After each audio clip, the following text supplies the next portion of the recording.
A group of young men, full of pride and arrogance, set their sights on a large, seemingly vulnerable man in the park.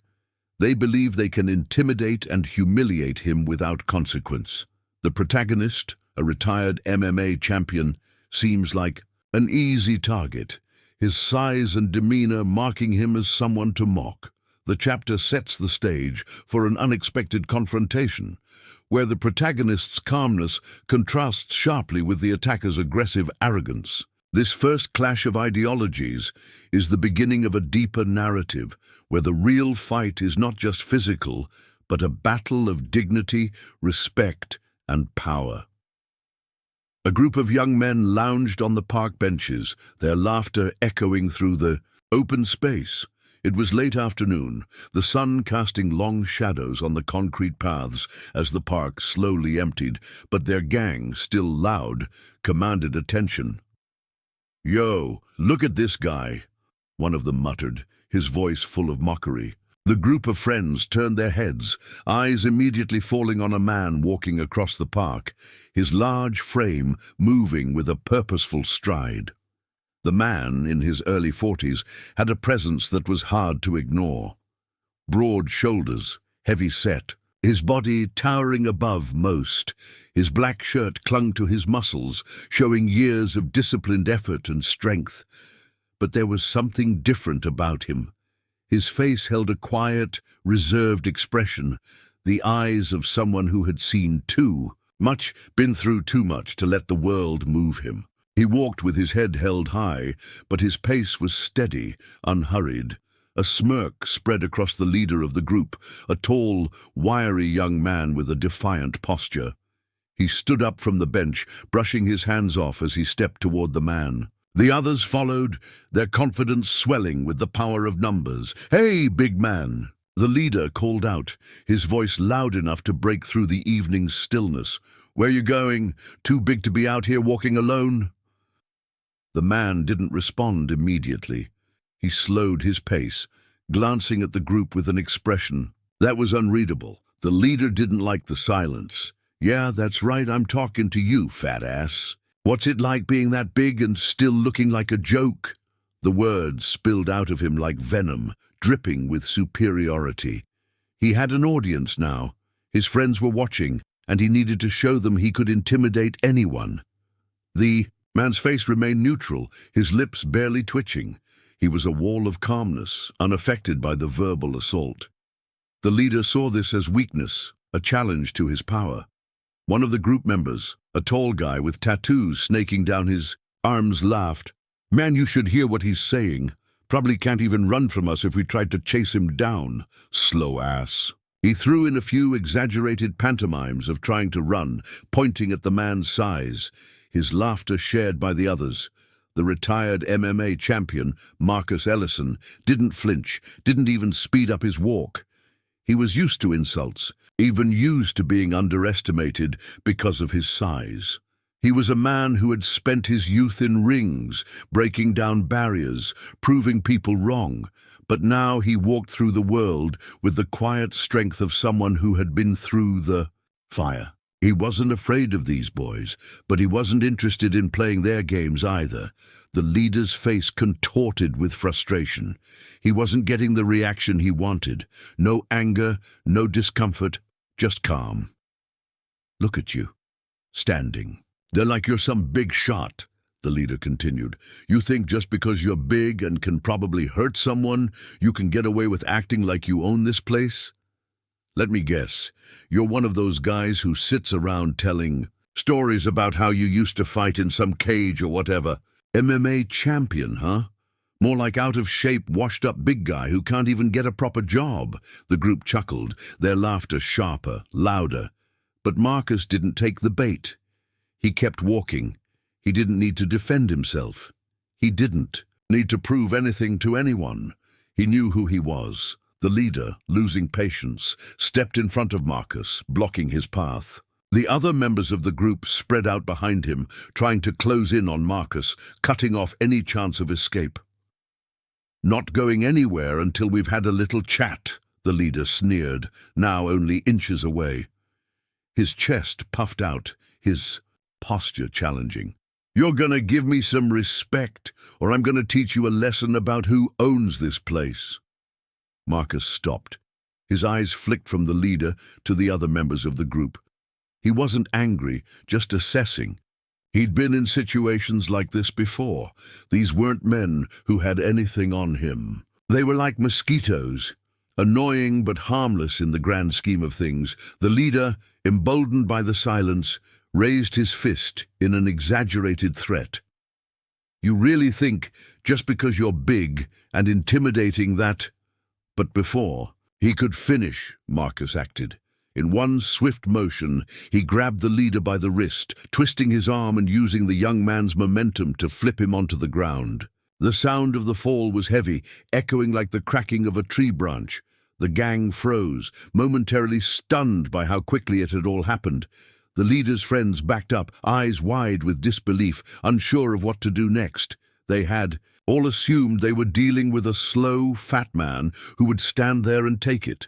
But they had been wrong. They hadn't expected this calm force, a retired champion who had spent his life mastering his body, who wasn't just a product of his size, but of years of discipline. Marcus stood over the leader, who was now flat on his back, gasping for air. The crowd fell silent. No one moved. Marcus bent down, his voice low but clear. "You called me fat.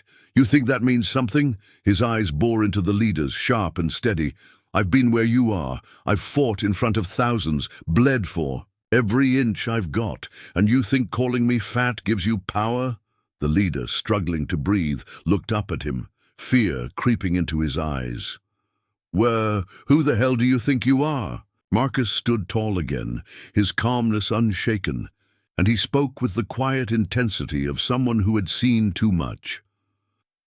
"I'm someone who doesn't have to prove myself to you or anyone else, but you should learn a lesson."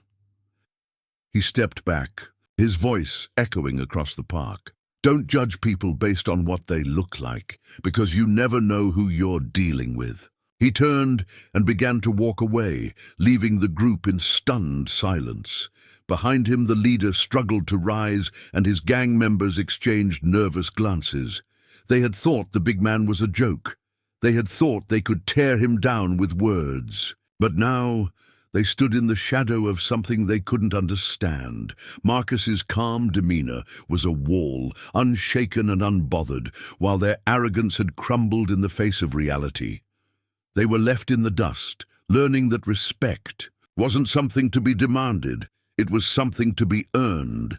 As he walked away, Marcus's steps were slow, deliberate, but something in him had changed. He wasn't just a man fighting for his pride anymore. He had crossed paths with people who couldn't see past their own narrow view of the world. And for the first time in years, he felt a sense of responsibility.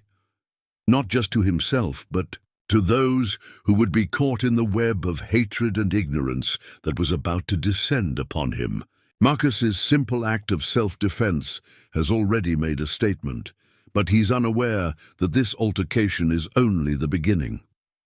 The gang's leader is connected to a far-reaching racist network, and Marcus's actions have caught the attention of those who control more than just his local park. His calm victory in the park has set in motion a much larger confrontation, one that will force him to confront not just his past, but the power structure that aims to keep people like him in the shadows. Full Chapter 2. The days following the incident at the park felt surreal to Marcus. What had started as a simple walk through his neighborhood had spiraled into something much bigger. He wasn't sure what bothered him more, the taunts from the gang or the fact that after all these years, his old instincts had come rushing back. He hadn't wanted to fight. He wasn't that man anymore. But the moment they crossed the line, something in him snapped. They had no idea who they were dealing with, and now the leader of the gang, bruised and humiliated, had gone back to his corner. But the scars left behind weren't just physical. They ran deeper. Marcus had been part of a system where violence and strength were valued above all else. His past was one filled with brutality and discipline. the kind that came with being a top MMA fighter. But he was retired now. He was done fighting in arenas and cages. He was done with the blood and the sweat, the endless cycles of competition, or so he thought. But after what happened in the park, the sense of unease didn't fade. His calmness in the face of their aggression had proven a point, but he couldn't shake the feeling that this incident would lead to something much darker. It was evening when the knock came. Marcus had just settled into the couch of his modest apartment, the weight of the day pulling at his shoulders. He hadn't even noticed the quietness in the room until it was broken by the sound of the door. He stood up quickly, instincts honed by years of training kicking in. His muscles tensed, his hand brushing the side of the table where a baseball bat lay, an odd comfort since he'd retired from fighting. He didn't answer the door immediately, instead peering through the peephole. Outside, standing under the dim glow of the streetlight, was a man he didn't recognize. He was tall, dressed in a dark jacket, his hands shoved into his pockets. His face was partially obscured, but Marcus could see the hard lines of his jaw, the slight tension in his shoulders. The man raised his hand and knocked again, this time louder. "Marcus Ellison?" he called out, his voice deep and calm. "We need to talk." Marcus's heart skipped a beat. His first instinct was to turn away, to ignore this new stranger, but the urgency in the man's voice made something in him stop. Slowly, he opened the door. "Yes?" Marcus asked, trying to keep his voice steady. The man stepped into the apartment without waiting for an invitation, his presence filling the small space like a shadow. He looked around, his eyes scanning the room briefly before meeting Marcus's gaze. "You made a pretty big impression on the wrong people a few days ago." Marcus's expression hardened. He crossed his arms over his chest. "What do you want?" "I'm here to make sure you understand the consequences of your actions," the man said, his voice measured, calm. "You might have humiliated one of ours, but there's more to this than you know. You've attracted attention." "Attention?" Marcus scoffed. "I didn't ask for any attention. I was just minding my business." The man nodded slowly, as if he had expected that response. "I know. But you see, Marcus, that's where you're wrong. You're not just some ex-fighter with a chip on his shoulder. You're a symbol now. People like you, who can stand their ground, are dangerous to the system." Marcus frowned, stepping back a bit. "The system? What are you talking about?" The man took a deep breath and stepped further into the apartment, his calm demeanor never faltering. "I represent a group that controls certain aspects of this city. We don't tolerate people like you. You may think you've walked away from that life, but you've got blood in your hands, Marcus. Whether you realize it or not, your past is still hunting you. Your actions in that park, they were a warning. The word warning hung in the air, thick and menacing. "What do you want from me?" Marcus asked, his voice low, tinged with a hint of threat now. The man didn't flinch. "We want you to stay out of things. Stop causing trouble. You're not part of this fight. You don't belong in this world anymore." "World?" Marcus echoed. "I don't even know who you are." "Doesn't matter," the man replied, his voice now harder, colder. "It's not about who I am. It's about what I represent. You're in deep whether you like it or not. We've seen what you can do, and we can use that, but we don't want to." Marcus stepped forward, his hands clenched into fists. "I don't care about your group. You came here to intimidate me?" The man's expression softened, just slightly, almost like he was disappointed. "You don't understand. It's not a choice for you anymore. You've made your mark. And if you continue down this path, you won't just be fighting a few guys on the street. You'll be fighting a whole system, and people like you, Marcus, people who have been in the ring, people who have power, don't survive this kind of war." Marcus held his gaze for a moment, taking in the man's words, trying to make sense of them. He wanted to tell him to get out, to shut the door and forget this whole mess. But something in his gut told him this was only the beginning. "You don't scare me," Marcus said finally, his voice steady but full of conviction. "And I'm not going to sit down and let anyone push me around." The man sighed, his eyes narrowing. "You've made your choice. Just remember, Marcus, in this world you can't fight the system. The system will crush you under its heel." As the man turned to leave, Marcus felt his anger bubbling up. He couldn't shake the feeling that the group the man represented wasn't just any group. They were connected, powerful, and dangerous, but the man wasn't the only thing on Marcus's mind. He was thinking about the group of young men from the park and how they were all part of something bigger. What if they weren't just random bullies? What if they were connected to this very system the man had warned him about? What if they were just pawns, controlled by those who believed they had the right to shape the world around them? As the door clicked shut behind the man, Marcus stood there for a long moment, breathing deeply. The weight of it all. The gang. The man who had come to threaten him, and the system that had ensnared him before felt heavier now. He knew he couldn't just walk away. There were too many people depending on him, too many people who didn't have a voice, and if he had to fight to give them one, then so be it. The fight was no longer about a single man or a group of bullies. It was about standing up to the forces that used people like him, controlled people like him, to keep the status quo intact. And Marcus wasn't going to back down. Not this time. The confrontation with the mysterious man has left Marcus more determined than ever, but the road ahead is unclear. The system he's been warned about is real, and the stakes are higher than he imagined. As Marcus begins to understand the magnitude of the forces against him, he must decide how far he's willing to go to dismantle the corruption, and whether he is willing to pay the ultimate price for standing up for what's right. Full chapter. The night after the mysterious man's visit, Marcus didn't sleep. He couldn't. His thoughts were spinning, his mind racing through the implications of the encounter. The group behind the man, the system of control they represented, it was all too much, too dangerous. He could feel the weight of it pressing down on him, suffocating him. There had been times in his career as an MMA fighter where he felt like he was on the verge of losing control, the pressure mounting to unbearable levels. But that had been different. He had been in the ring. He had been prepared for the fight. This was something else.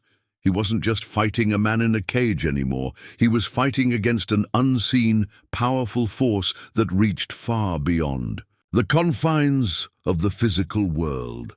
He tried to shake off the feeling, but it lingered, gnawing at him. His hand gripped the edge of the coffee table, his knuckles white from the tension. Marcus had never been one to back down from a challenge, but this was different. The man who had come to his door, the one who had tried to intimidate him, had been only the first sign that things were escalating. He had warned Marcus to stay out of the way, but Marcus wasn't the type to be told what to do, not by anyone.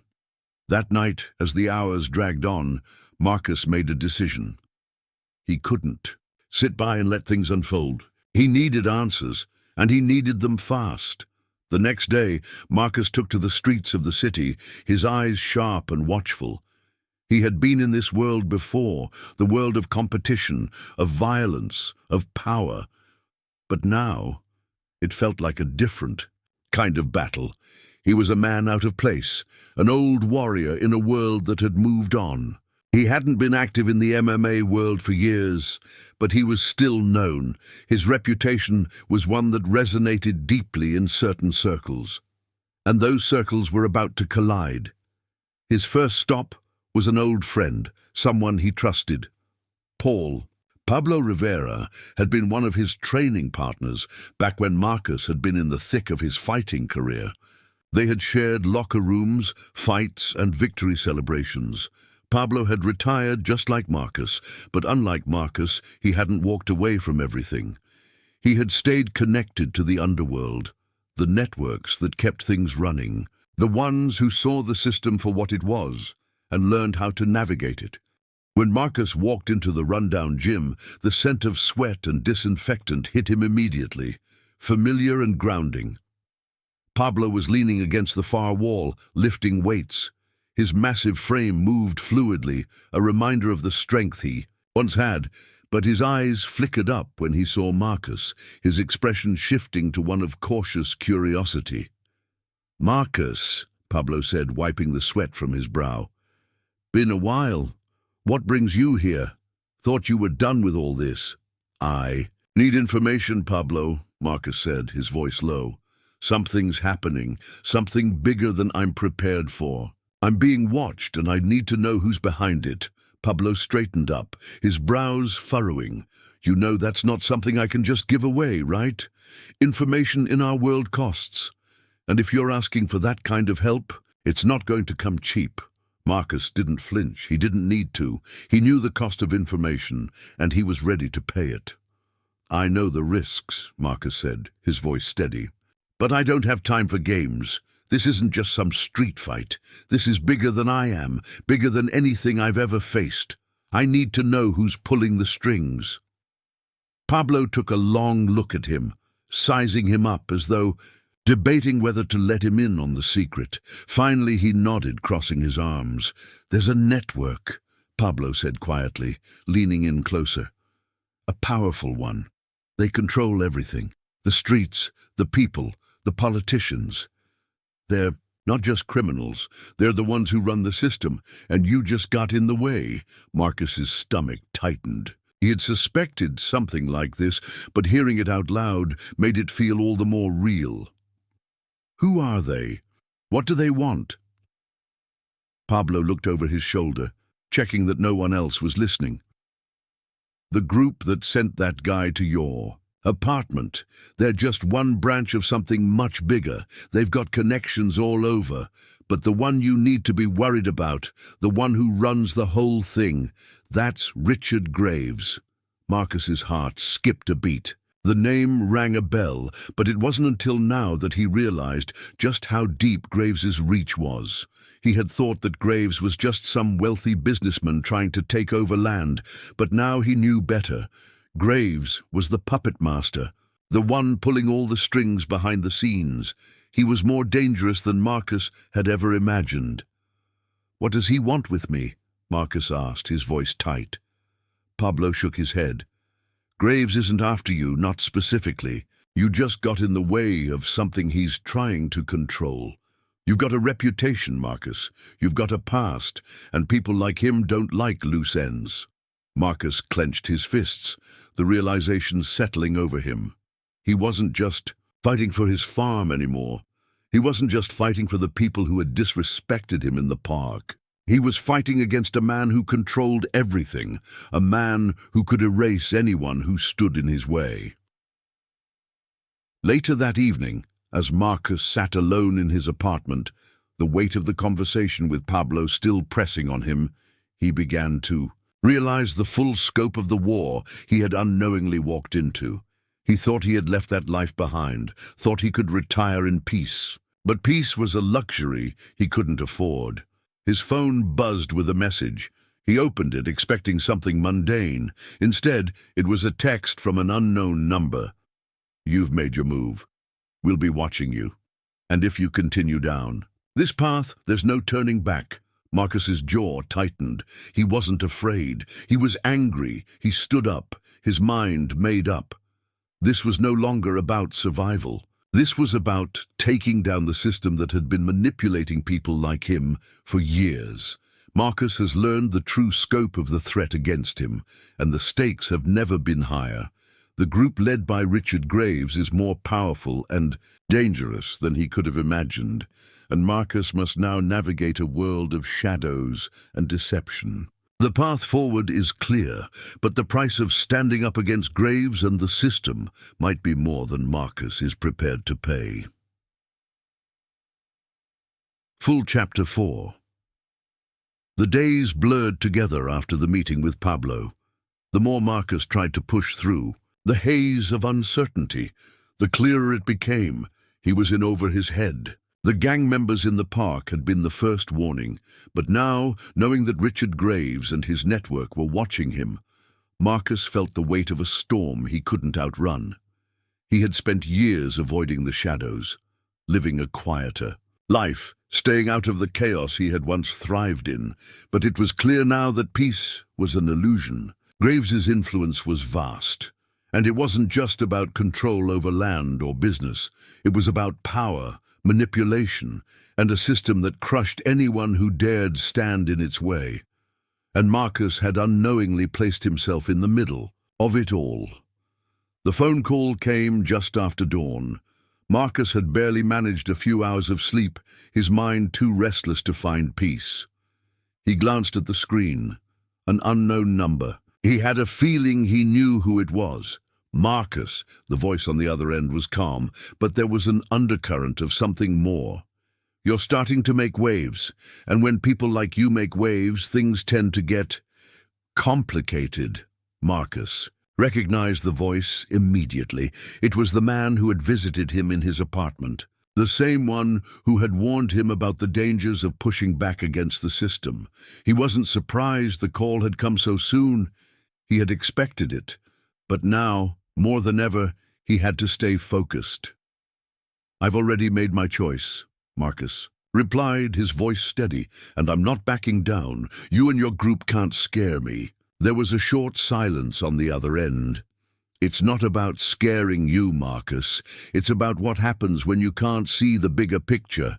You think you've got control of your little world, but Graves and his people control much, more than you realize."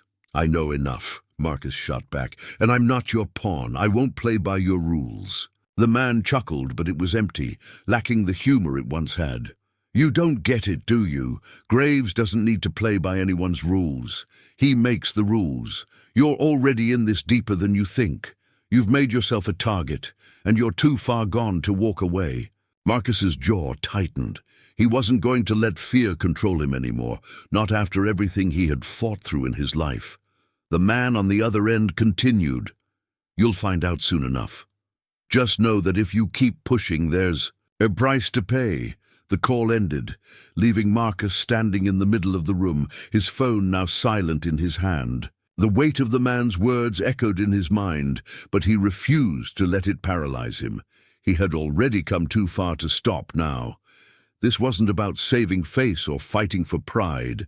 This was about justice, about standing up against the system that had crushed so many like him. Marcus spent the next few hours reflecting. He didn't have the luxury of waiting for things to unfold. He had to act. His reputation had already caught the attention of the wrong people, and as much as he hated the idea, he knew he couldn't do this alone. He needed allies, people who weren't blinded by the system, people who knew how to fight back. He made the decision to reach out to someone from his past, an old contact, someone who had been in the fight for justice, long before Marcus had hung up his gloves. Maya Sanchez.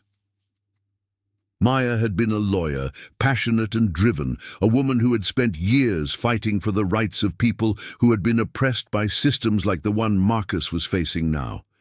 She had left the legal field for a while, but Marcus knew she still kept her ear to the ground. She was someone he could trust. He grabbed his phone and dialed her number. "Maya." Marcus's voice was urgent as he spoke. "I need your help." There was a pause on the other end of the line before she responded. "Marcus, what's going on? I haven't heard from you in months." "I've got a situation, a serious one. You were right about the system, Maya. It's real. There's a network and it goes deep. I'm being targeted, and they're not going to stop until they crush me." Maya's voice softened. "I knew something was wrong the moment you walked away from all of this. I just didn't want to admit it." "What's your plan? I need to know everything about this group, about Graves. I need evidence. I need to expose them, or I'm not going to make it out of this. I'm listening, but you're not alone, Marcus. I've been tracking a few things myself. There's a lot I can't say over the phone, but we'll meet tonight. I'll get you the information you need." That night, Marcus met Maya in a quiet corner of a local cafe. It was small, out of the way, the kind of place where people could talk without being overheard. Maya was already sitting at a table, her eyes scanning the room, always aware. "Maya, you don't have to do this," Marcus said as he sat down. "I know this is dangerous." She shook her head, a slight smile crossing her lips. "Don't worry about me, Marcus.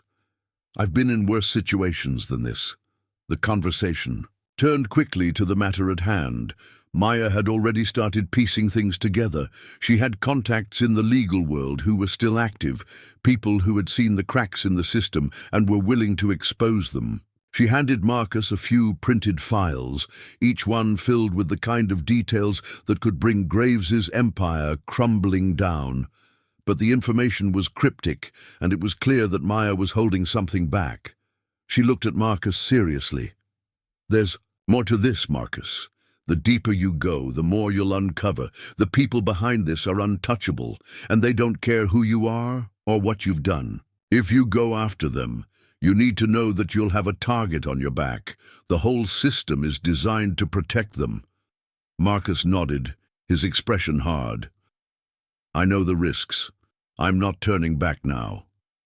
Maya's eyes softened, but her voice remained firm. "Then we need to act fast. The longer you stay exposed, the more dangerous it becomes." As Marcus walked out of the cafe that night, the weight of the conversation settled in his chest. The information Maya had given him was a game-changer, but the risk was greater than ever. He couldn't do this without help, without understanding the full scope of the network he was about to challenge. The road ahead was perilous, and the more he uncovered, the more dangerous it would become. But Marcus wasn't afraid. He had seen enough in his life to know that change didn't come easily. The fight was just beginning. Marcus is now armed with information that could expose Graves's corrupt empire, but he is acutely aware of the danger that lies ahead. As the web of power and manipulation grows tighter around him, Marcus must decide how far he's willing to go to bring justice, and whether he can survive the consequences of his actions. Full Chapter 5. The hours seemed to stretch on forever, as Marcus and Maya sifted through the mountain of information she had gathered. They sat in the small office of a public library, the only place they could meet in peace without risking being overheard. The room smelled of old books and dust, and the fluorescent lights above hummed, but in the quiet, Marcus's mind was anything but at ease. Maya had brought more than just files and printed documents. She had given him names, connections, and leads, all tied to Richard Graves. But as Marcus looked at the names on the pages, he felt a cold, sickening realization settle in. This was bigger than anything he had anticipated. Graves wasn't just some businessman or corrupt politician. He was the linchpin in a much larger operation, one that spanned beyond the city, possibly even the state. The more Marcus uncovered, the more it became clear. Graves was connected to everything: law enforcement, local government, the criminal underground. He was untouchable. Maya leaned over a set of documents, tapping a specific name. "This is where it starts," she said, her voice low but urgent. "Richard Graves didn't just make money, he bought loyalty." Marcus studied the page.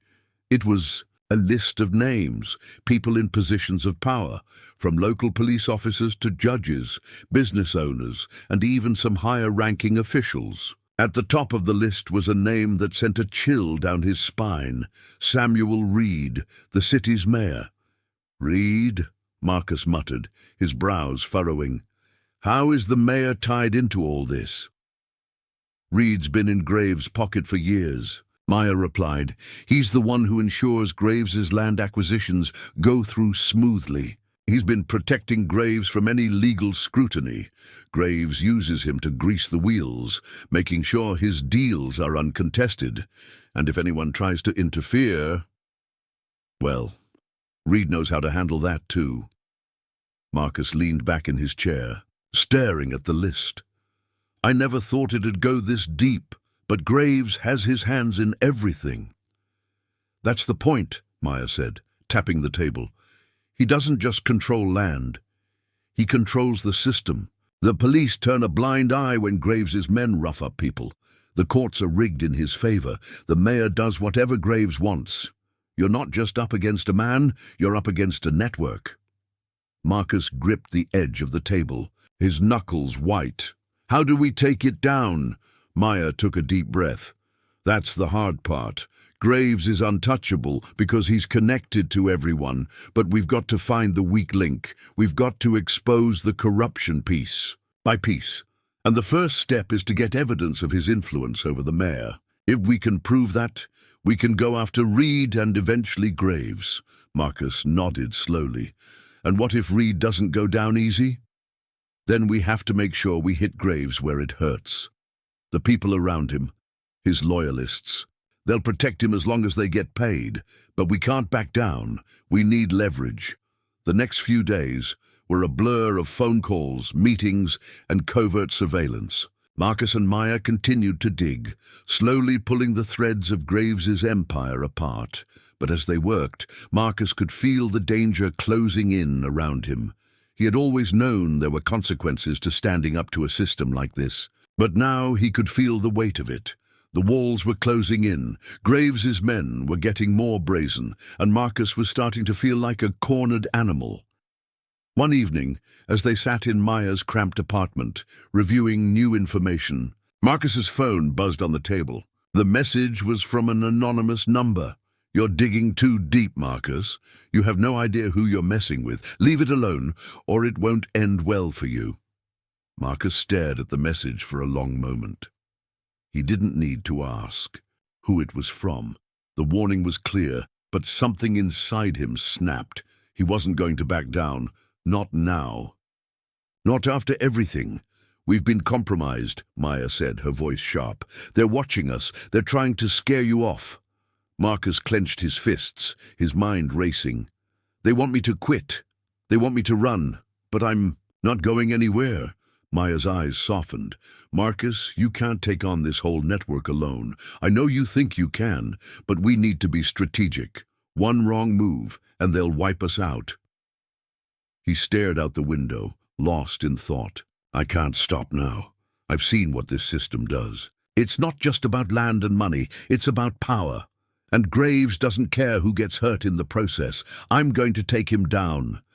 Maya sighed, her hands rubbing her temples. Then we need to act quickly. We can't waste any more time. We have to get to the heart of this. To Reed, to the mayor. Once we have the evidence, we go public. We expose everything. Marcus knew that time was running out. Graves's network was like a spider's web, with each connection leading back to the center. The more Marcus dug, the more dangerous it became, but he couldn't turn back now. He had seen too much, and the fight for justice wasn't something he could walk away from. The next day, Marcus met with one of his old contacts, a former detective who had worked with him during his MMA career. Derek had seen the darker side of the system too, and he had the connections Marcus needed to get more information on Samuel Reed. I don't like what you're getting yourself into, Marcus, Derek said, his voice low and guarded. But I'll help. You need the evidence on Reed, right? Yeah, Graves's whole operation depends on Reed's loyalty. If we can expose him, we can take Graves down. Derek nodded, his eyes scanning the room. I've got a few people in my old department who owe me favors. I'll see what I can dig up, but be careful. This isn't just a street fight. This is bigger than anything you've dealt with. As Marcus left the meeting with Derek, his phone buzzed again. This time it was a call. He answered it immediately. Marcus, Maya's voice came through, urgent and tense. They're making their move. I just got word from my contacts. Graves's men are coming for you. Marcus's heart sank. How soon? Tonight, Maya replied.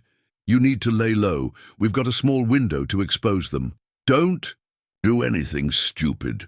The warning was clear, but Marcus wasn't ready to back down. I'm not running, he said firmly. They want me to be scared, but I'm not going anywhere.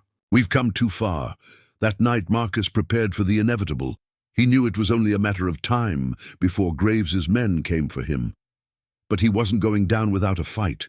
With Maya's help, he would expose the truth. He had to. There was no other way forward. The game had changed. The stakes were higher than ever, and as the shadows of danger crept closer, Marcus knew that the real battle was just beginning. Marcus has made the decision to fight back against the system, but the danger has escalated. Graves's men are closing in, and the fight for survival is now intertwined with the need for justice. Will Marcus be able to expose the truth before it's too late, or will the forces that control the city crush him under their weight? Full Chapter 6. The night had fallen heavy on the city, its streets lit by the flickering glow of street lamps, casting long shadows over Marcus as he made his way through the darkened alleyways. The air was thick with tension, the kind of tension that made every footstep echo too loudly, every movement too noticeable. He could feel it, the weight of everything that had happened and everything that was about to unfold. The warning had been clear. Richard Graves's men were coming for him, and they weren't going to stop until they found him. He had expected it, of course. After the incident with the gang at the park, he knew this was coming. But now it was different. The stakes had shifted. He wasn't just fighting to protect his life. He was fighting for the truth, for justice. And if he was going to take down the system that had corrupted so much of the world around him, he needed to be smart. He needed to outmaneuver them. Maya had given him the tools he needed, the information he could use to expose Graves and his empire. But now it felt like the walls were closing in. He had been running from the system for so long, trying to leave behind the violent life he once knew, but it had caught up with him. The only way out now was through, and Marcus wasn't about to back down. His phone buzzed again. This time, it was a message from Maya. "They've already been through your apartment. Be careful." Marcus felt his chest tighten as the weight of the words sank in. They were here. They were already watching him, tracking his every move. The feeling of being hunted wasn't new to him. He had felt it many times in his fighting career. But this was different. This wasn't a match in the ring. This was real. There were no rules here. Marcus glanced over his shoulder, his instincts kicking in. The street behind him was empty, but he knew that wouldn't last. Graves's men were too smart, too well trained, and they were coming for him. He needed to move fast. Marcus headed to the meeting spot he and Maya had discussed, an old abandoned warehouse on the outskirts of town. It was isolated, off the beaten path, and exactly the kind of place where they could meet without being noticed.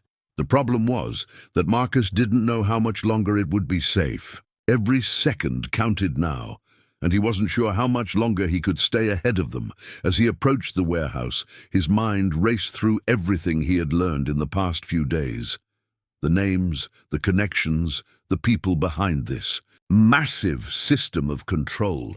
Richard Graves was just the tip of the iceberg. The deeper he went, the more he saw how deeply embedded this network was, and how dangerous it was to stand up to it.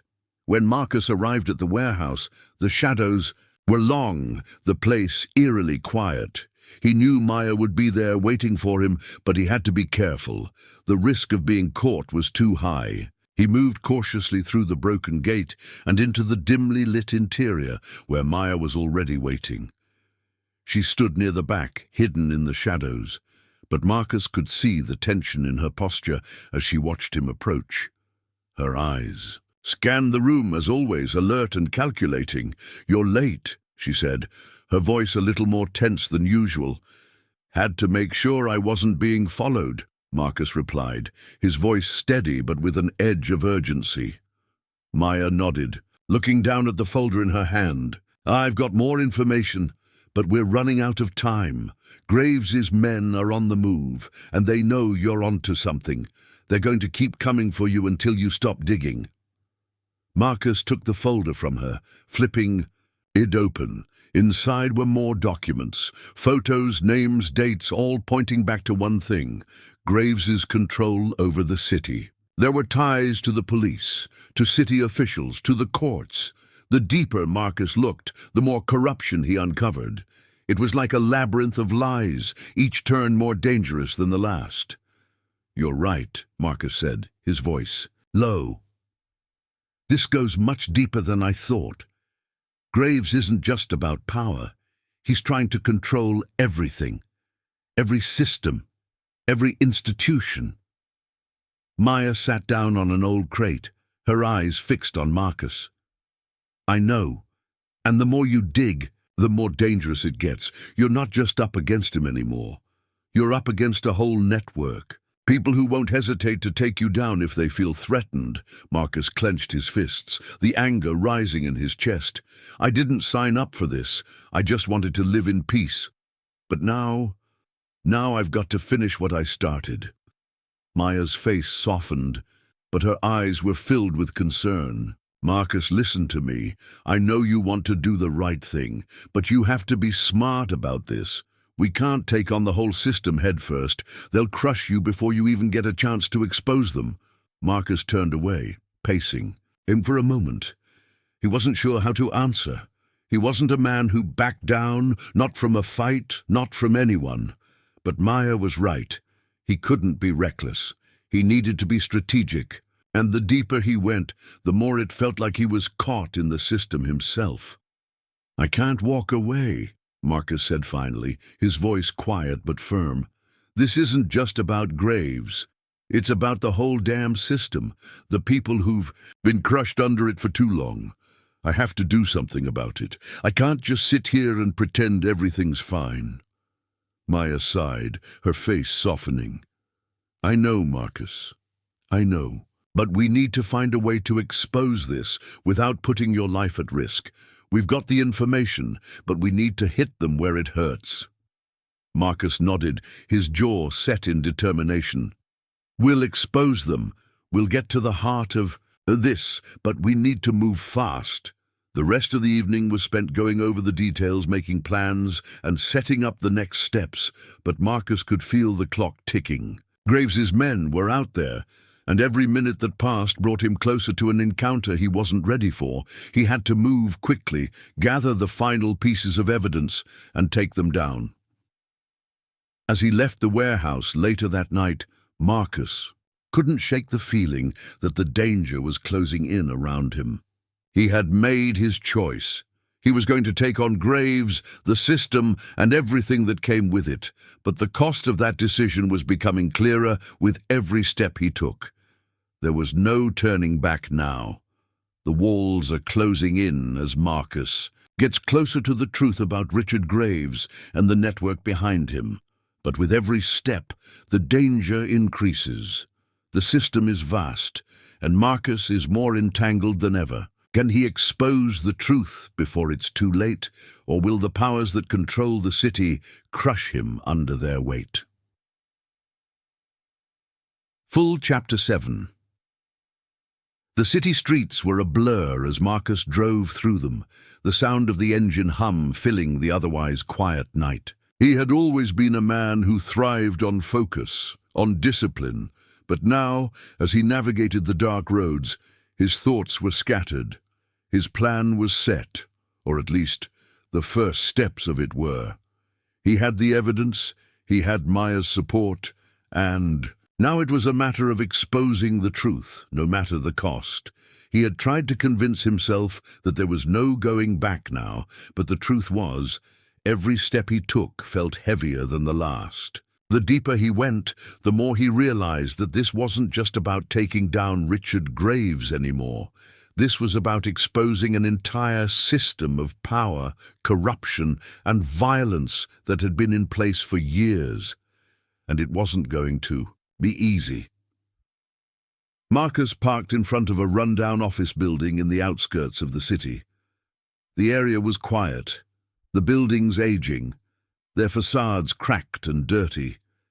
It was the kind of place people avoided, but to Marcus, it felt like a safe haven. A place where they could talk without fear of being overheard. As he stepped out of the car, he looked up at the building, his mind racing. There was no turning back. He had made the decision. But the weight of it was settling deeper now. Every step feeling like it could be his last. Inside, Maya was already waiting. She was pacing the small office, her expression serious, eyes darting from one corner of the room to the other. The moment Marcus walked in, she stopped, her gaze meeting his with a quiet intensity. "You're late," she said, though there was no accusation in her voice. It was just a fact. "I had to be sure I wasn't followed," Marcus replied, his tone flat. He could feel the pressure in the room, the tension that had been building for days. "We don't have time to waste."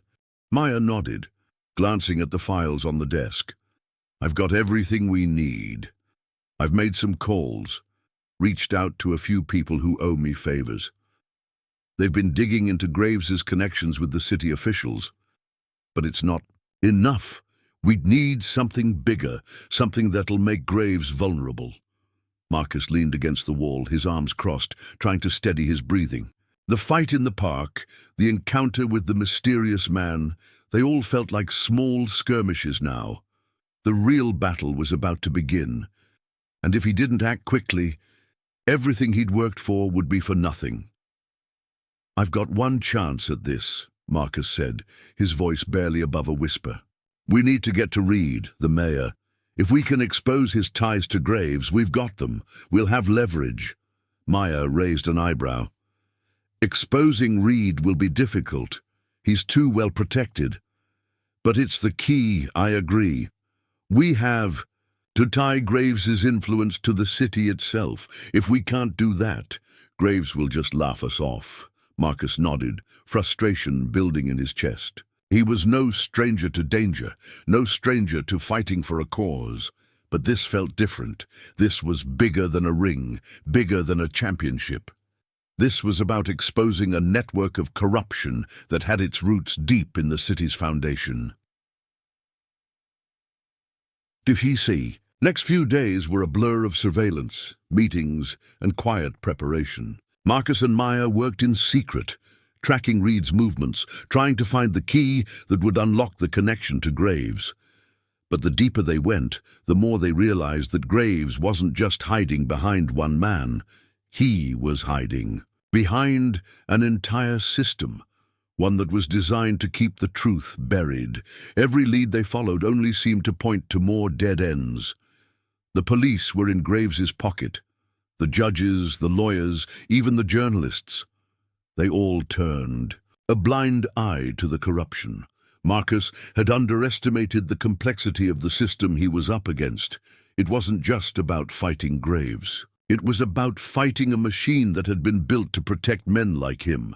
"Everywhere I turn, it's like hitting a brick wall," Marcus said, frustration evident in his voice. "I thought I knew how this game worked. But this is a whole new level." Maya didn't look up from the files she was reviewing. "I know, but you're not alone. We're in this together. We'll find a way." Marcus let out a long breath, rubbing his temples. "I used to think that taking down a man was the hardest part of the fight. But now, I don't know if we're even fighting the same battle anymore." Maya set the file down and looked at him, her expression softening. "This isn't about one man, Marcus. It's about everything Graves represents. It's about people, like you and me, people who don't have the luxury of hiding behind power. This fight, it's bigger than both of us." Marcus took a step back, processing her words. She was right. This fight wasn't just about revenge or justice. It was about something far more important. It was about standing up to a system that crushed people like him, people who had no voice, no protection. The more he learned, the more he realized that this wasn't just a fight for his life. It was a fight for the city itself. The next day, Marcus received another message. This one was different. The tone was more urgent, more threatening. "You're playing with fire, Marcus. The people you're messing with don't care who you are or what you've done. Stay out of it, or you'll regret it." Marcus read the message, the weight of the warning sinking in. He had been expecting this, of course. He knew that standing up to Graves and his network would have consequences. But the more the threats came, the more determined Marcus became. He wasn't going to be silenced. Not now. Not after everything he had learned. "Doesn't matter," Marcus muttered to himself. "They think they can scare me into backing down. But they've underestimated me." That evening, Marcus met Maya at the warehouse again. He knew the risk of meeting in person was higher now, but they had no choice. They had to push forward. Maya handed him a folder, her face serious. "This is it," she said. "We've got enough to expose Reed. The key to Graves' entire operation is right here." Marcus looked at the folder. Inside, there were documents, financial records, emails, communications, everything they needed to make a case against Reed and Graves. But Marcus knew that getting this evidence into the right hands would be just as dangerous as collecting it. "We need to go public with this," Marcus said, his voice low. "But we can't do it alone. We need someone in the press, someone who isn't afraid of going up against the system." Maya's eyes narrowed, her lips pressing into a firm line. "I know who we need, but getting to him won't be easy." As Marcus left the warehouse, the weight of the plan settled heavily on his shoulders. They were on the verge of something big, something that could change everything. But the more he thought about it, the more he realized that exposing the truth wasn't the end of the fight. It was just the beginning. Graves's network was vast, and it wouldn't fall easily. But Marcus wasn't going to stop until he had the truth in the open, no matter what it cost him. Marcus and Maya have gathered the evidence they need, but exposing it will come with its own set of dangers. With Graves's men closing in and the city's power structure turning against him, Marcus must decide how much he's willing to risk to bring down the system. The truth is within his reach, but it may cost him everything he has left. Full Chapter 8. The weight of what lay ahead pressed heavily on Marcus's chest. The path to exposing Richard Graves's corruption had never seemed more dangerous yet. It was clear that there was no turning back now. He had spent the last several days piecing together the evidence, financial documents, emails, text exchanges, all pointing back to the mayor, Samuel Reed, and their deep ties to Graves's sprawling empire. But that wasn't enough. He needed something more, something irrefutable. Maya had given him the tools, but Marcus knew the real battle wasn't just about gathering information. It was about making sure it didn't get buried before it ever saw the light of day. For that, he needed help, real help. He needed someone with influence, someone who could get the truth to the public before Graves's men silenced him for good. As Marcus sat in his apartment, staring at the documents spread, across the table his phone buzzed. It was a message from Maya. "I've set up a meeting. Meet me at the diner at midnight. It's time to take the next step." Marcus hesitated for a moment before replying. He knew what the next step meant. It meant aligning himself with people who might not be entirely trustworthy, but who could help him in his fight against Graves. It meant putting his faith in people who had their own agendas, who might be just as dangerous as the ones Marcus was already facing. But it was the only option left. At midnight, Marcus arrived at the diner, its neon sign casting a dim glow in the otherwise empty street. Inside, the air smelled faintly of fried food and coffee, the sounds of an old jukebox playing softly in the background. The diner was nearly empty, save for a couple of late-night regulars sitting in the corner booths. Marcus took a seat in the farthest corner, where Maya was already waiting, her eyes scanning the room. "You're here," Maya said, her voice low, though there was a hint of urgency in her tone. "I've arranged everything. But be careful. Marcus, this is the point of no return." Marcus nodded, his jaw tight. "I know, but I can't back down. We've come too far." Maya slid a manila envelope across the table. "Here's what we need. The journalist's name is Aaron Greenfield. He's been investigating Graves' dealings for years. He's connected, and he has the resources to get this into the right hands. But he's cautious. He won't just jump at any lead. You'll need to convince him that this is worth the risk." Marcus picked up the envelope, flipping it open. Inside were photos of Aaron Greenfield, a brief bio, and a series of articles he had written. Greenfield had been covering corruption cases for years, but none of them had been this close to the heart of the city's power structure. Marcus knew he had to approach this carefully. "You sure he's the one?" Marcus asked. "I trust him, but he's not an easy sell," Maya replied, her eyes narrowing with thought. "He's been burned before. People have tried to use him. He won't take anyone's word for it, not without proof." Marcus exhaled slowly. "I'll make him believe we don't have time to waste." The next morning, Marcus made his way to the address Maya had given him. The building was an office in a nondescript part of the city, one of those places that looked like it had been forgotten. By time, as Marcus stepped into the building, he couldn't help but feel like he was stepping into enemy territory. The hallways were lined with faded paint, the air stale with the scent of old paper. It was a far cry from the high-rise offices of those in power, and yet, in a way, it felt like a reflection of the fight he was in, hidden, neglected, but resilient. When he knocked on the door, a voice called out from the other side.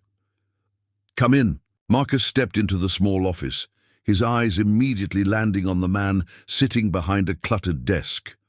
Aaron Greenfield was in his late 40s, wearing a rumpled shirt and tie, his hair unkempt as if he hadn't bothered to comb it in. For days, he looked tired, world-weary, and his eyes had the sharp focus of someone who had seen too much, too quickly. "You Marcus Ellison?" Greenfield asked, not even looking up from the papers in front of him. "I am," Marcus replied, his voice steady. He didn't want to waste time. "I need your help." Greenfield finally looked up, his eyes narrowing slightly. "Help? You're not the first person to ask. What makes you think I'll help you?" "I have something that can take down Graves," Marcus said, his voice low, "and I need someone who can make sure it gets out there." Greenfield's gaze didn't falter. He leaned back in his chair, his fingers tapping rhythmically on the desk. "Graves? You think you can bring him down? A man like him has more power than you could imagine. I've already seen what he can do. But he has weaknesses," Marcus said, his eyes steady. "And I've found the key to exposing him." Greenfield raised an eyebrow, clearly intrigued, but not convinced. "What's the catch? Why come to me?" "Because you've been doing this longer than I have. You know how this system works," Marcus replied. "I don't trust anyone else. You're the one who can make this public, who can get it into the right hands. But I need your word that you'll help me." For a long moment, Greenfield said nothing. He stared at Marcus, sizing him up, as if weighing the risk of getting involved. Finally, he spoke. "All right, but if this is some kind of trap, if you're playing me, I'll make sure you don't get out of this city alive." Marcus nodded, understanding the unspoken threat. He wasn't here to play games. He was here to expose the truth, and he would do whatever it took to make sure Graves was held accountable. As Marcus left Greenfield's office, he felt a sense of clarity settle over him. The path was set, but the road ahead was treacherous. Graves's men were still hunting him. The system was still rigged, and the consequences of his actions were mounting by the day. But with Greenfield's help, they had a shot at bringing everything into the light. But Marcus knew that with every step he took, the danger grew. Exposing Graves wasn't going to be as simple as just telling the world the truth. It was about survival, about holding on to his dignity and his integrity in a world that was hell-bent on stripping him of both. The battle was far from over. Marcus has gained an ally in Aaron Greenfield, but the road to exposing Graves and his empire is more dangerous than ever. With Graves's men closing in and the system working against him, Marcus must now decide how far he's willing to go. To bring justice to light, The fight for survival and truth continues, but the cost may be higher than he can afford. Full Chapter 9. The wind had shifted that morning, carrying with it a chill that Marcus couldn't shake. Every breath felt heavier as he made his way through the crowded streets, the sound of traffic and people talking around him. Yet he felt as though he were walking alone. The weight of what was coming down on him settled like a storm cloud over his head, and it wasn't going to pass any time soon. The meeting with Aaron Greenfield had gone well, at least on the surface. Greenfield had agreed to help, reluctantly but decisively. They had a plan now. The next steps were clear: gather the final pieces of evidence, ensure that everything was airtight, and then take it to the press. But Marcus could feel the pressure building. The closer they got to the truth, the more dangerous it became. Graves's network had eyes everywhere. Marcus could already feel their gaze on him. They were closing in, waiting for him to make the first wrong move. As Marcus sat at his desk later that night, going through the files Greenfield had provided, he couldn't shake the feeling of being watched. Every name on the list, every connection that tied back to Graves felt like a warning. Graves wasn't just some businessman anymore.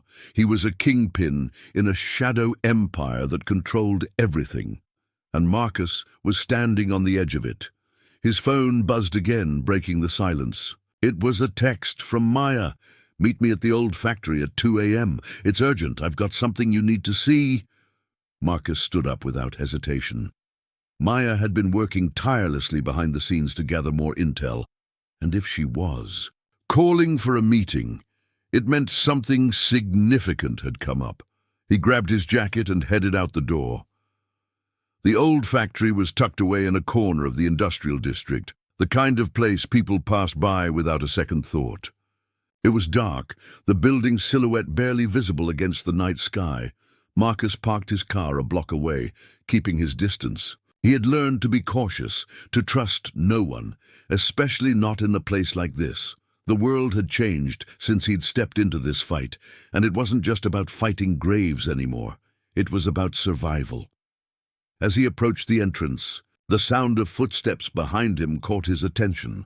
He didn't turn, didn't even flinch, but he could feel the presence growing closer.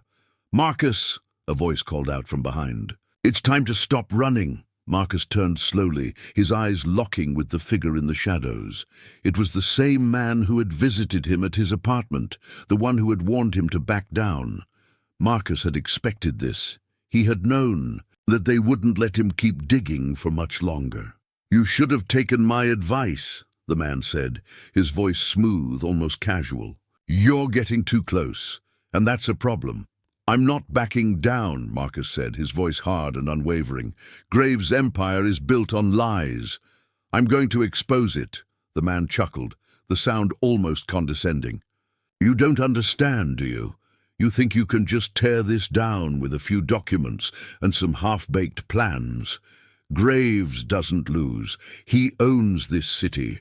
And if you keep pushing, you won't be around to see the end." Marcus's heart beat faster, but his resolve only strengthened. "Then I'll make sure the whole world knows who he really is." The man's face hardened. "That's where you're wrong, Marcus.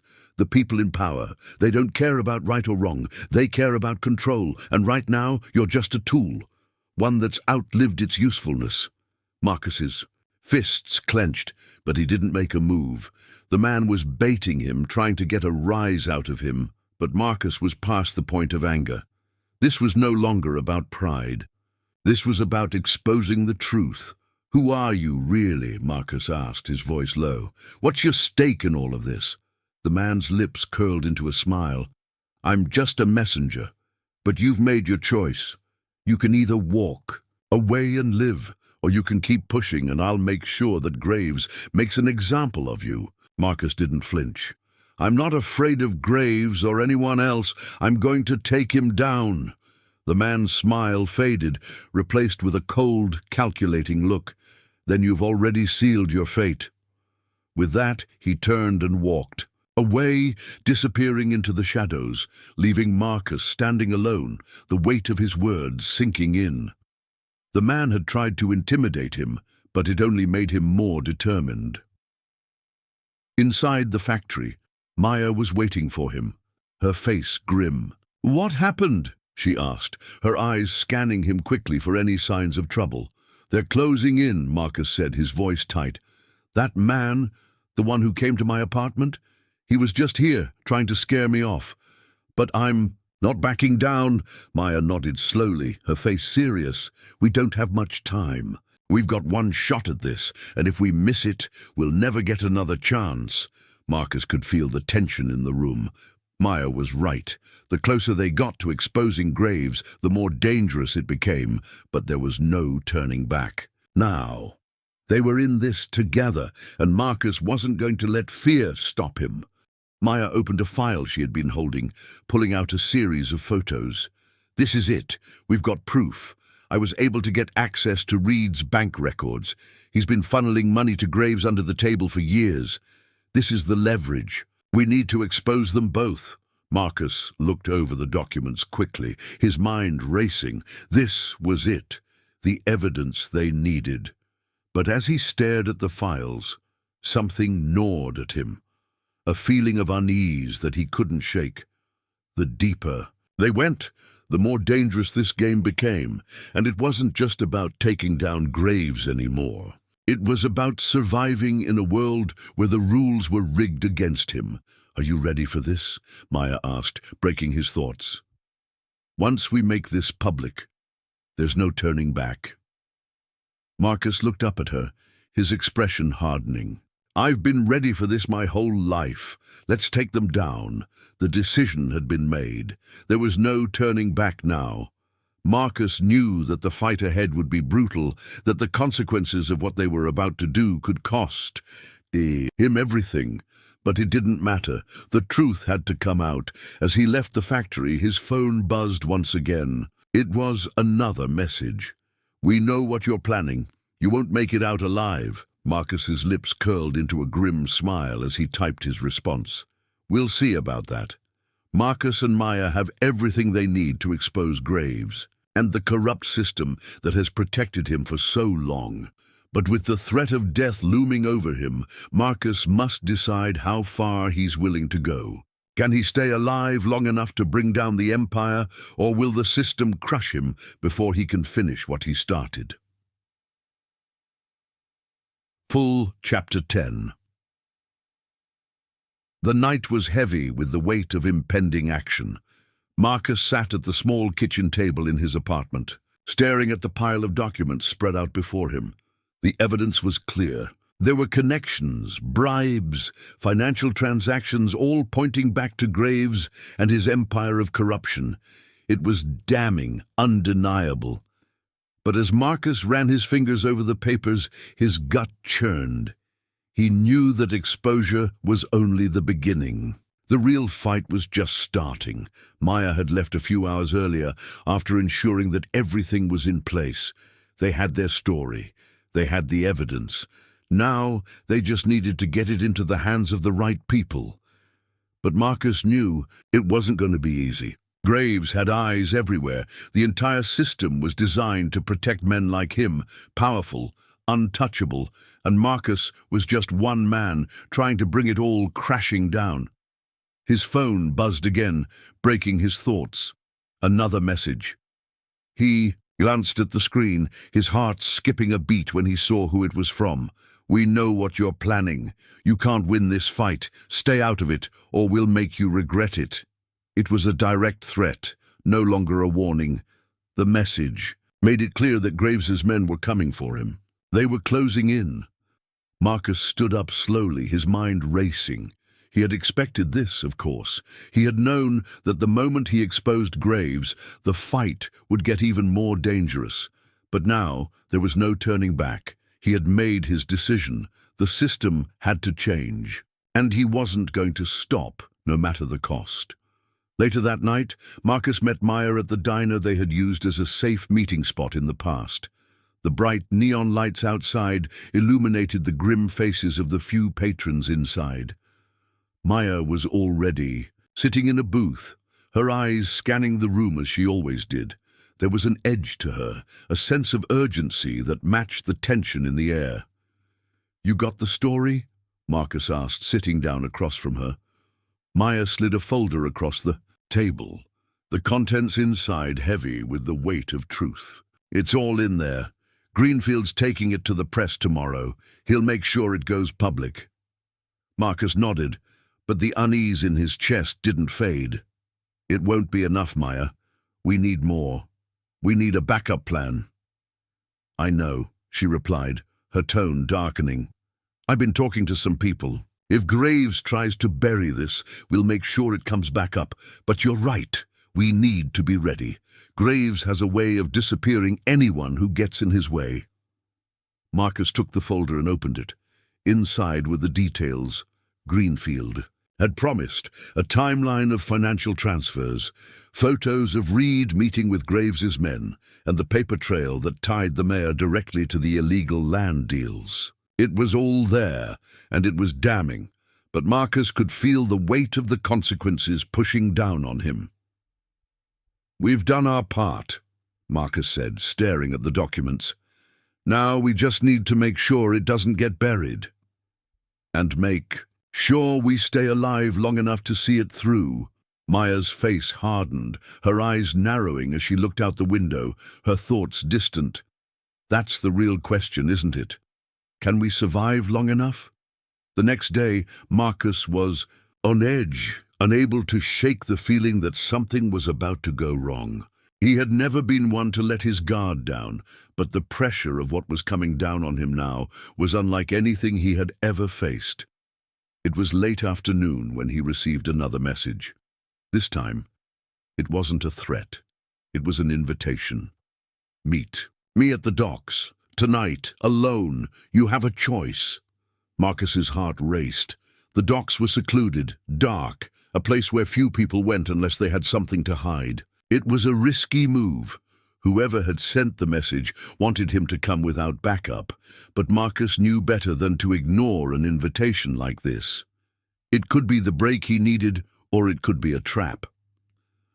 By the time Marcus reached the docks, the sun had dipped below the horizon, leaving the sky a deep shade of purple. The faint glow of streetlights reflected off the water, casting eerie shadows across the deserted pier.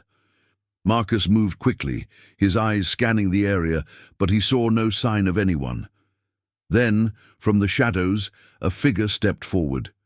It was the same man who had visited him before, the one who had threatened him and warned him to back down. The man's expression was cold, his eyes devoid of emotion. "You came," the man said, his voice flat. Marcus didn't speak, just watched him, carefully, his hand resting on the gun hidden under his jacket. He wasn't here to be intimidated. He was here to get answers. "What do you want from me?" Marcus asked. The man shrugged, his hands tucked into his coat pockets. "I don't want anything from you. I'm here to offer you a choice." Marcus raised an eyebrow. "A choice?" The man nodded. "You've been digging, trying to expose Graves, but do you really know what you're getting into? You think this is about justice. This is about power, Marcus. People like Graves don't just walk away. They don't just lose. You think exposing him will change anything? It won't. All you'll do is make yourself a target." "I'm not afraid of him," Marcus said, his voice firm. "I've been fighting all my life, and I'm not going to stop now."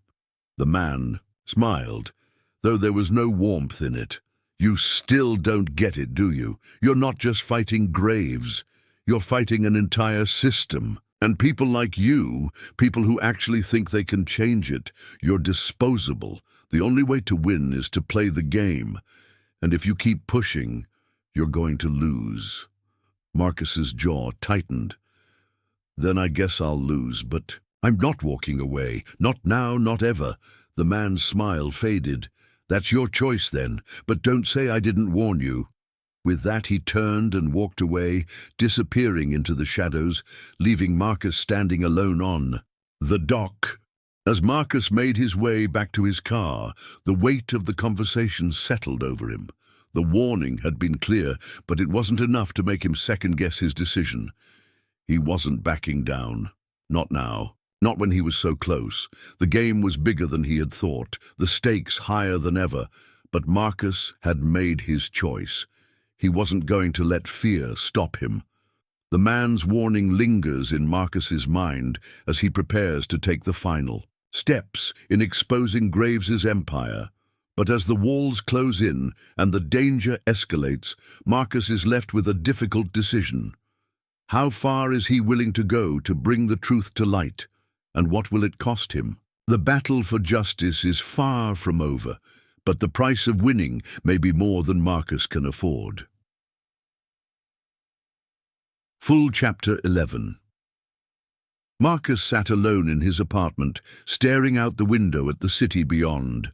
It was a city that had always felt like home, but now, with everything that had happened, it felt foreign. The streets below were busy, people going about their lives, unaware of the dark forces that were at work behind the scenes. Graves's empire was a machine, a well-oiled, unstoppable force that had its hands in everything. And Marcus had poked the hornet's nest. Every decision he made, every step he took, only brought him closer to a point of no return. The more he dug, the more dangerous the fight became. But he couldn't back down now. He had made his choice. He had come too far. The phone buzzed again, breaking the silence. Marcus reached for it instinctively, his heart rate quickening when he saw who it was. It was Maya. "Meet me at the safe house. We need to talk." Marcus didn't hesitate. His mind was already racing, considering the possibilities of what could be going on. The fact that Maya had called for a meeting in a safe house meant that the situation had escalated further. He grabbed his coat and left the apartment without another. He thought the safe house was located in a quiet, residential area, far from the chaos of the city center. It was a place that no one would think to look for him, tucked away in the suburbs, where the walls were thick and the windows were tightly covered with curtains. Inside, it was cold and sterile, a place where they could plan without being overheard. Maya was already there, sitting at the kitchen table with a map of the city spread out before her. She was on edge, her eyes darting around as if she were expecting someone to burst through the door at any moment. "You look like you've seen a ghost," Marcus said, his voice low as he sat down across from her. "What's going on?" Maya didn't answer immediately. She pushed a few pieces of paper aside, then looked at him, her expression hard. "I've been talking to my contacts," she said, her voice tight. "Graves knows what we're doing. He's not just threatening us anymore, he's coming after us. I've got word that his people have already started making moves. They're trying to take us out." Marcus's stomach dropped. He had expected danger, but this was different. He was no longer just a target, he was a liability. If Graves's men were going after him, that meant they were willing to do whatever it took to silence him. "What are we going to do?" Marcus asked, leaning forward, his hands resting on the table. Maya took a deep breath. "We need to expose Graves, Marcus. It's the only way we can protect ourselves. The truth is, the only weapon we have left. But the closer we get, the more we risk losing everything.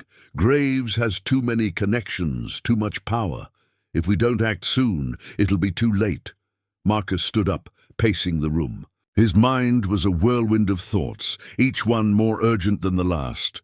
He had always known that exposing Graves would be dangerous, but he hadn't realized how deep the corruption ran. The system was designed to protect men like Graves, men who controlled everything from the police to the politicians. "We can't just give up," Marcus said, his voice hardening with determination. "If we back down now, we're giving them what they want. This whole system, it's built on lies, and I won't be a part of it anymore. We have to expose them.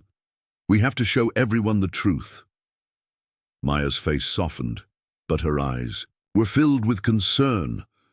"Marcus, I get it, but this isn't just about you and me anymore. We're up against something much bigger. If we expose Graves, it won't just be the end of him, it'll be the end of us too." Marcus stopped pacing and turned to face her. I don't care about the consequences. We're already too deep. We either expose the truth or we die trying. Maya looked at him for a long moment, as if weighing the risk of continuing this fight. Then finally she nodded. Okay, we do it your way. But we need to be smart about this. We can't just throw everything out into the open without a plan. The right people need to see this. The ones who can take Graves down without being manipulated. Later that evening, Marcus and Maya prepared to make their move. They had all the evidence they needed, but the real challenge was getting it into the right hands. The public needed to see the truth. They needed someone powerful enough to bring Graves to justice. Marcus's phone buzzed once again, and this time it wasn't a text. It was a call. "Maya," Marcus said, looking up as he answered the phone. "Do you have it?" The voice on the other end was calm, measured. "I've got it. The public records, the evidence you need. But you're not going to like it." Marcus's heart skipped a beat. "What do you mean?" "The mayor's office is involved. And the police, they're going to be a problem. The evidence is irrefutable, but the system is already in place to protect Graves. He's got people everywhere." Marcus's jaw tightened. "So what's the plan?" "You go to the press," the voice replied. "But you don't just go to anyone. You go to the one journalist who has the courage to bring this out into the open. Aaron Greenfield." Marcus's mind raced. This was the moment. They had everything they needed. The pieces of the puzzle were in place, but as he looked at Maya, he knew the risk was greater than they had anticipated. The more they exposed, the more they were putting themselves in danger. "Greenfield is the key," Maya said, her voice steady but tinged with anxiety. "He's the one who can get this to the right people." Marcus nodded. "We do it tonight. We take it to him, and we expose Graves." The next few hours felt like an eternity. Marcus met with Aaron Greenfield in a small, quiet cafe on the edge of town. The journalist looked more tense than Marcus had ever seen him, his eyes darting nervously as he sat down across from him. "You've got the story," Greenfield said. Glancing at the folder Marcus handed him. "I've got everything you need," Marcus replied. "You need to get this out. Make sure it doesn't get buried." Greenfield hesitated, his eyes flicking toward the door. "You're sure about this? If I run this story, there's no going back. You and Maya, you'll both be targets." Marcus leaned forward, his voice quiet but firm. "I don't care about the consequences. This is bigger than us." As Greenfield took the folder and left, Marcus felt the weight of the decision settle over him. He had made his choice. There was no turning back now. The truth would be out. The fight for justice was no longer just about taking down one man. It was about dismantling a system that had protected people like Richard Graves for far too long. But as Marcus made his way home, he couldn't shake the feeling that something wasn't right. Graves was too powerful, and he wasn't going to. Let Marcus and Maya expose the truth without a fight. With the truth about to be exposed, Marcus is closer than ever to taking down Graves' empire. But the danger is far from over. As the system fights back, Marcus must prepare for the ultimate showdown. Can he survive the fallout of exposing the truth, or will the price of justice cost him everything he has left? Full Chapter 12. The morning. Light barely filtered through the blinds as Marcus sat at the edge of his bed, his mind a whirlwind of thoughts. His phone lay on the table next to him, the screen glowing faintly from the message that had arrived earlier that morning. "It's done. The story is out. You're on the clock now." The weight of the words sank in. The truth was finally in the open, the evidence had been released to the press, and Greenfield had done his part. Now, the world would know what Richard Graves had been hiding, the power, the corruption, the blood on his hands. It was all out there for anyone to see. But Marcus knew that exposing Graves was only part of the battle. The fight wasn't over yet. Maya had warned him. She had warned him that the system they were up against would fight back, and she was right. The moment the story went live, Graves's network began to react. Marcus could feel it in the air, the tension, the uncertainty. The city was waking up to the truth, but so were the forces that had protected Graves for years. They weren't going to let this slide. As Marcus stood up and grabbed his jacket, the sound of sirens echoed in the distance. He didn't need to be told what that meant. Graves's men were moving, the system was making its move, and Marcus was in the crosshairs. He met Maya at the safe house once again, the urgency in her eyes mirroring his own. She didn't speak immediately, but her gaze told him everything he needed to know. This was it, the final showdown. "They're coming," Maya said, her voice low, full of the tension that had been building for days. "Graves's people know we've exposed everything. They'll come for us now. We need to act fast." Marcus's jaw tightened. "I knew this was coming. But we have no choice. The truth is out. They can't stop it." Maya shook her head. "It's not about stopping it, it's about silencing you. Graves can't afford to let this go. He'll do whatever it takes to protect himself." Marcus looked down at the table, where a series of files lay spread out in front of him. The evidence, the papers that had cost him everything, the names of the men and women who had enabled Graves, who had stood by and let him run the city like a king. The system was broken, and now Marcus had to decide whether he was willing to pay the price for bringing it down. "We need to take this to the people," Marcus said, his voice firm. "We can't let them bury it. We need to make sure the world knows."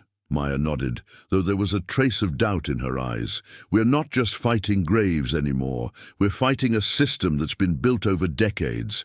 If you keep pushing, you'll become a target for everyone. Not just Graves, but anyone who wants to protect their power." Marcus stood up, his fists clenched. "Then I'll be their target. But I'm not running, not this time." Later that night, Marcus and Maya made their move. They had a plan, but it wasn't one they could execute without risking everything. They needed to get the truth to the public before Graves could make another move. The press was their best chance, and they had to act fast. The city was quiet, almost too quiet, as they made their way to Greenfield's office. Maya was driving, her hands gripping the wheel with a focus that matched Marcus's own.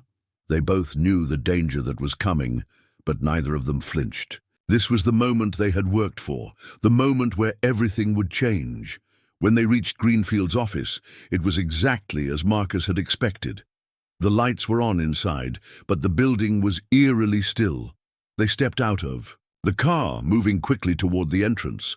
Marcus's hand rested on the gun at his side, his senses on high alert. Inside, Greenfield was waiting for them. His office was a mess, papers scattered across his desk, and his face was drawn with exhaustion. He didn't say anything at first, just handed Marcus a stack of printed papers, the final draft of the exposé that would bring down Graves once and for all. "This is it," Greenfield said, his voice hoarse. "This is the truth. The world will know what Graves has done, but you need to get it out there now, before it's too late." Marcus nodded, his heart pounding. He didn't have time to waste. As Greenfield handed him the documents, Maya's phone buzzed, breaking the silence. She glanced at the screen, her expression darkening. "They know," she said, her voice low. "Graves's men are already in the area. They're coming for us." Marcus felt the adrenaline surge through him. This was it. This was the moment when everything would either succeed or fail. He had no more time to prepare. They had to move. The streets outside were quiet, but the sound of footsteps grew louder as Marcus and Maya made their way out of the building. The door behind them opened with a creak, and suddenly Marcus felt a sharp pain in his shoulder. He spun around, his eyes locking with the figure standing in the doorway. It was the man who had visited him before, the same one who had threatened him in the past. But now there was no pretension, no false kindness in his demeanor. He was here to finish what he had started.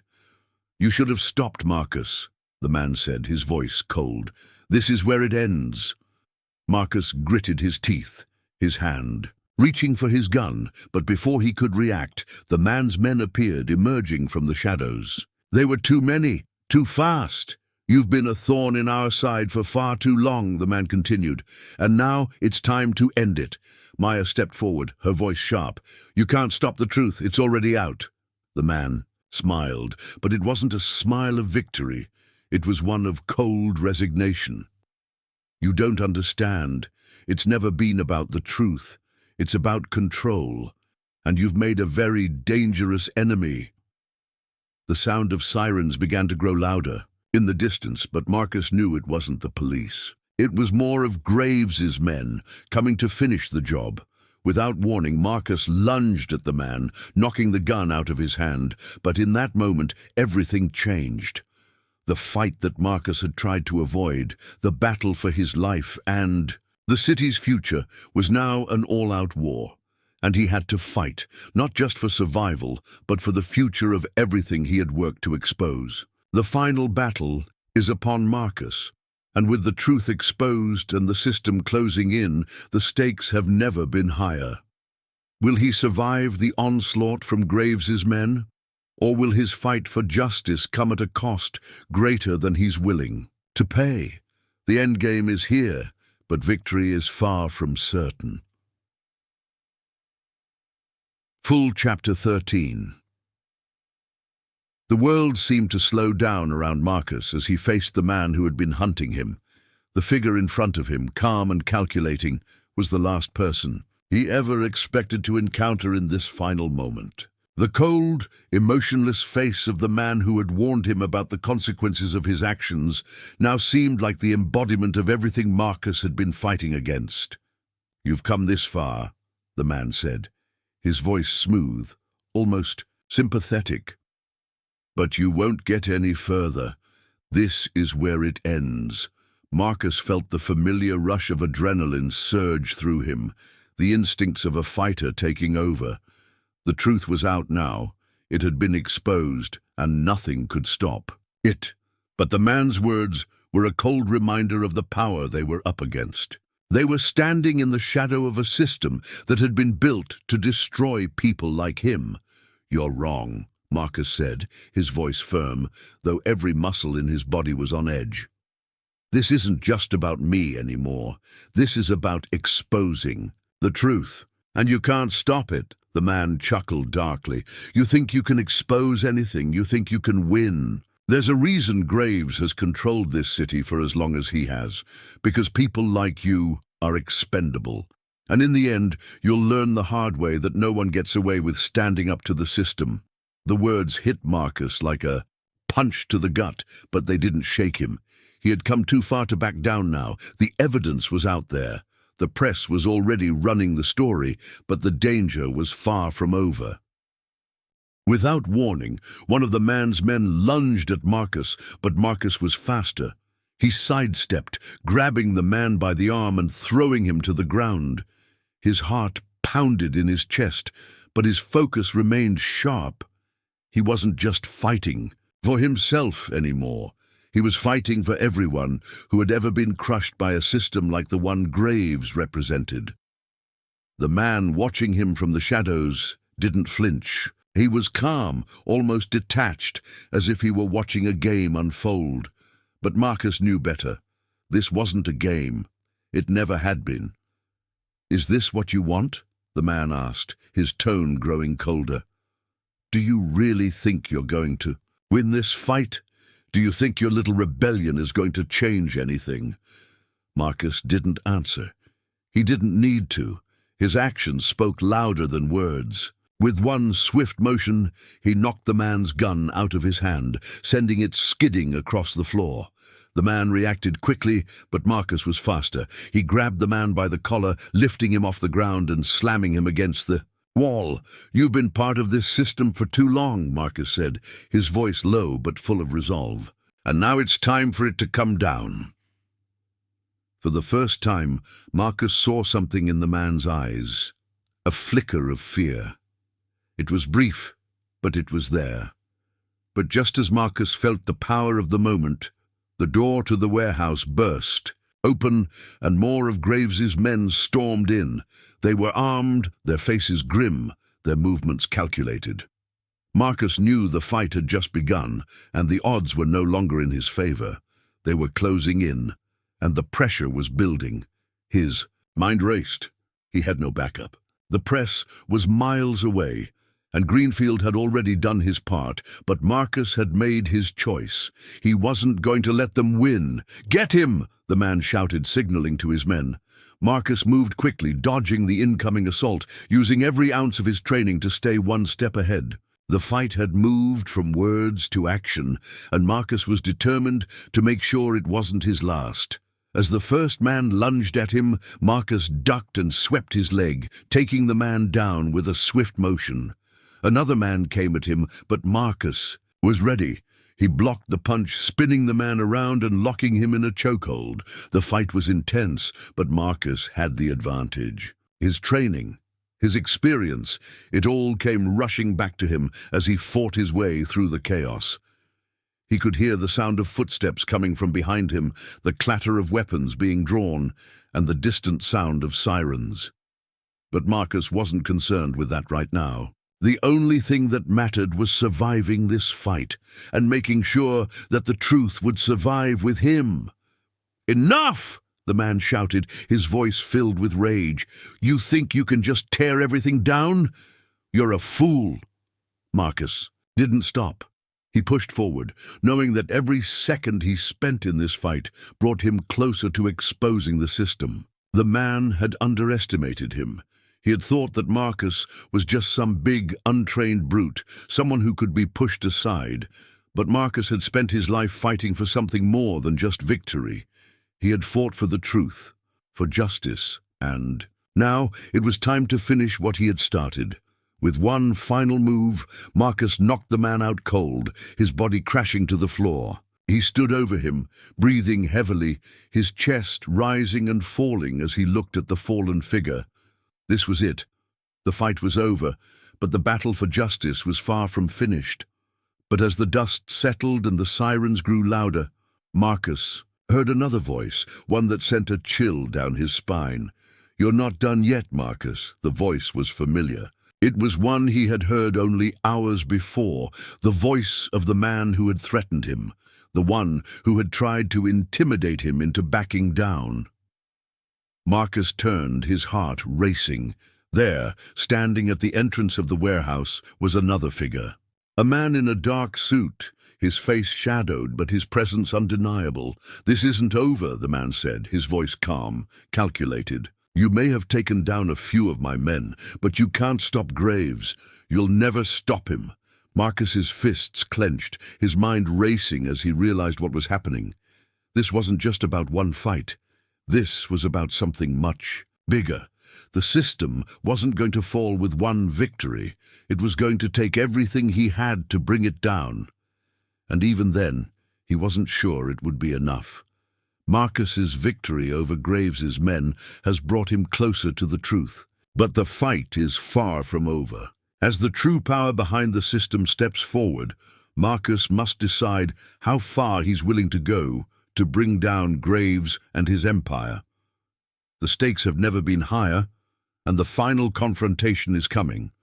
But Marcus will have to face the full cost of his actions. Full Chapter 14. The world around Marcus felt like it was collapsing.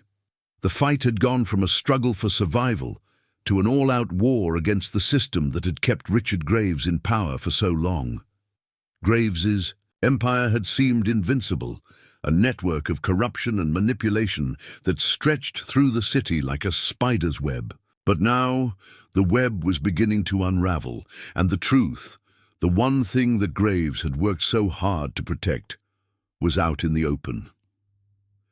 But the cost had been high. Graves's men had attacked him, had tried to intimidate him into backing down, but Marcus had pushed forward. The final push had come when Greenfield published the exposé, the evidence, the undeniable proof of Graves's corruption. The media had picked it up, the story spreading like wildfire, and the pressure was on. But as Graves's empire began to collapse, Marcus knew the real fight was just beginning. Marcus stood in the middle of the deserted street, the night air thick with tension. The sirens had gone silent, and for a brief moment everything was still. But he knew it wouldn't last. Graves wasn't going to take this lying down. The man in the dark suit, the one who had warned him, was waiting for him at the end of the street, the final piece in this deadly game. He had underestimated Marcus. He had thought that Marcus would fall, that he would crumble under the weight of the system. But Marcus had fought too hard, had come too far to back down now. The man stood, calm and collected, watching as Marcus approached. "You should have stayed out of this, Marcus," he said, his voice low but certain. "This is where it ends." Marcus felt his pulse quicken. He could feel the weight of the moment pressing down on him. This wasn't just a fight for justice anymore. It was a fight for survival. The system was trying to crush him, and there was no way out, but he wasn't going to go down without a fight. "You're wrong," Marcus said, his voice steady. "This is where it ends for you." The man smirked, his hand slipping into his jacket as if he were preparing for something. "You don't understand, do you? You think this is just about Graves. It's about the system. This isn't a fight. You can win." Marcus stepped forward, his eyes narrowing. "I've already won. The truth is out, and you can't stop it." The man's expression faltered for a brief moment, the faintest flicker of doubt crossing his face. It was enough. Marcus seized the opportunity. Without hesitation, Marcus lunged at the man, knocking him back as he grabbed for the gun hidden in his jacket. But the man was fast. Too fast. He pulled the gun, aiming it at Marcus, but Marcus was already on him, his body moving with the speed and precision of someone who had spent his entire life fighting. They struggled, the gunfire ringing out as Marcus twisted the man's wrist, sending the weapon flying across the street.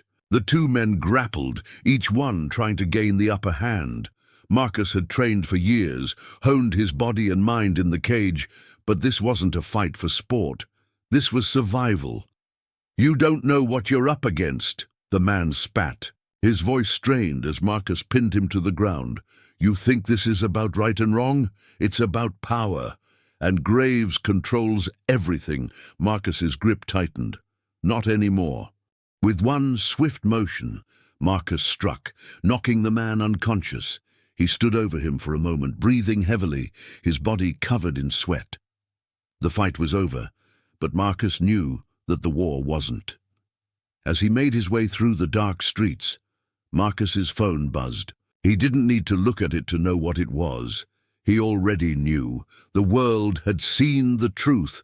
Graves's empire was crumbling, but Marcus also knew that this wouldn't be the end. Graves would fight back. He had too much power, too many connections. But Marcus had made his choice. The truth had come out, and there was no turning back now. When he arrived back at the safe house, Maya was waiting for him, her eyes dark with concern. She didn't say anything at first, just watched him as he stepped inside. The look in her eyes told him everything he needed to know. They had done it. They had exposed the corruption, the lies, the system that had held Graves in power for so long. But the cost was high. "We did it," Marcus said, his voice hoarse from the tension of the night. "The truth's out. It's over." Maya didn't reply immediately. She just stared at him, her expression unreadable. "It's over, but it's not done. Graves is finished, but the system isn't. They'll try to rebuild. They'll come for you, Marcus, and they won't stop." Marcus nodded, his mind already moving forward. The fight for justice had come at a cost, but the truth had been exposed. And that was the first step toward dismantling the system that had protected men like Graves for so long. The next morning, the media was in a frenzy. Headlines flashed across the screens, detailing the corruption and scandal that had been exposed. Richard Graves, the mayor, and countless others had been implicated in a massive web of illegal activities. The city was rocked by the revelations, and for the first time in years, it felt like the power had shifted. But Marcus knew that this was just the beginning. The fight was far from over. The people who had protected Graves, the ones who had turned a blind eye to the corruption, were still out there, and they wouldn't go down without a fight. As Marcus stood in front of the window, looking out over the city, he felt a sense of clarity. The battle had been won, but the war was still ongoing. The system that had protected men like Graves for so long wasn't going to crumble overnight. But Marcus had made his choice. He wasn't going to back down. Not now, not ever. This was his fight, and it wasn't over.